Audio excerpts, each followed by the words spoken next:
kelas 5 manajemen. Kali ini saya akan menjelaskan beberapa materi tentang riset operasi. Berikut videonya.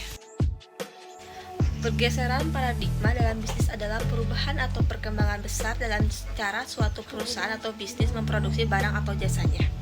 Mereka seringkali menguntungkan bisnis dalam hal efisiensi dan kualitas produk mereka, sekaligus mengubah konsep utama tentang cara mereka beroperasi. Kapan sih perubahan paradigma terjadi dalam bisnis? Di sini dijelaskan, pergeseran paradigma dalam bisnis seringkali terjadi setelah teknologi atau peralatan baru diperkenalkan ke perusahaan atau organisasi, yang secara langsung drastis mengubah cara fungsinya. Teknologi ini seringkali meningkatkan atau menggantikan bagian produksi tertentu yang memungkinkan bisnis meningkatkan kuantitas produk dan mungkin pendapatannya pada saat yang bersamaan. Pemasaran atau marketing adalah proses yang melibatkan perencanaan, pelaksanaan, dan manajemen aktivitas yang bertujuan untuk memenuhi kebutuhan yang diinginkan pelanggan dengan tujuan mencapai tujuan bisnis. Ini melibatkan serangkaian kegiatan yang melibatkan identifikasi pasar, pengembangan produk atau layanan, penetapan harga, promosi, dan distribusi untuk menciptakan nilai bagi pelanggan dan mencapai keberhasilan bisnis. Riset pemasaran adalah alat penting dalam pemasaran yang membantu perusahaan memahami pasar, memahami pelanggan mereka, dan mengambil keputusan yang lebih baik dalam pengembangan produk dan strategi pemasaran.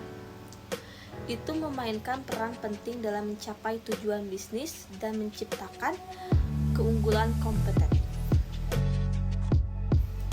Klasifikasi riset pemasaran membantu organisasi untuk memahami berbagai jenis riset yang tersedia, serta kapan dan bagaimana menggunakan sesuai dengan tujuan bisnis mereka.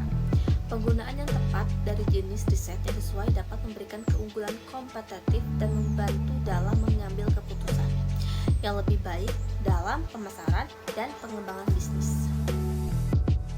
Proses penelitian pemasaran yang empiris adalah langkah-langkah sistematis yang memastikan penelitian dilakukan dengan tepat dan menghasilkan wawasan yang bermanfaat.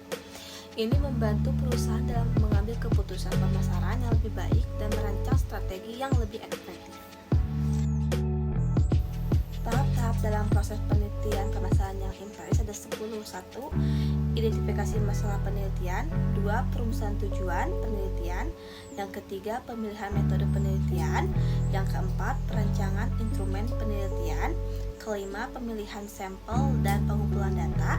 Keenam, analisis data. Ketujuh, interpretasi hasil. Kedelapan, penyusunan laporan penelitian. Kesembilan, implementasi rekomendasi. Dan terakhir, evaluasi hasil implementasi. Masalah adalah langkah awal dalam merancang riset pemasaran. Ini melibatkan penentuan permasalahan atau tantangan yang ingin dipecahkan oleh riset. Sedangkan GAP penelitian merujuk pada ketidaksesuaian atau kekosongan dalam pengetahuan atau pemahaman saat ini yang mendorong kebutuhan untuk melakukan penelitian tambahan. Dalam penelitian pemasaran, model adalah alat atau kerangka kerja konseptual yang membantu menggambarkan, menjelaskan, dan menganalisis hubungan antar variabel yang relevan. Model ini dapat berupa verbal, grafis, atau matematis dan digunakan untuk memahami perilaku konsumen, dampak strategi pemasaran, dan faktor-faktor lain yang memengaruhi keberhasilan kampanye pemasaran.